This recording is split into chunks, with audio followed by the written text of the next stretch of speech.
Halloween night, lights on my street.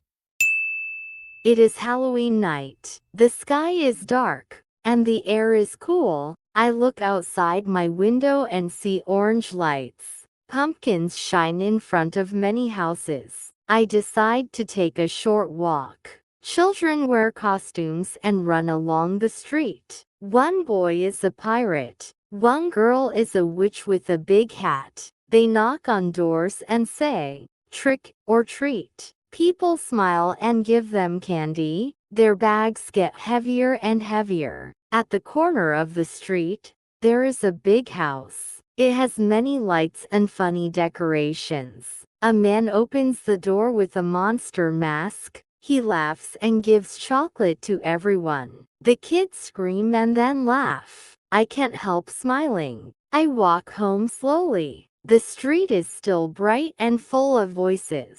The night feels alive but calm. I make some tea and sit by the window. I see children still walking outside. Halloween always brings small joy, even for adults. Thanks for listening to this story.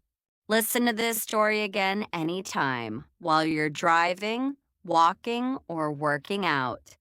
See you in the next video.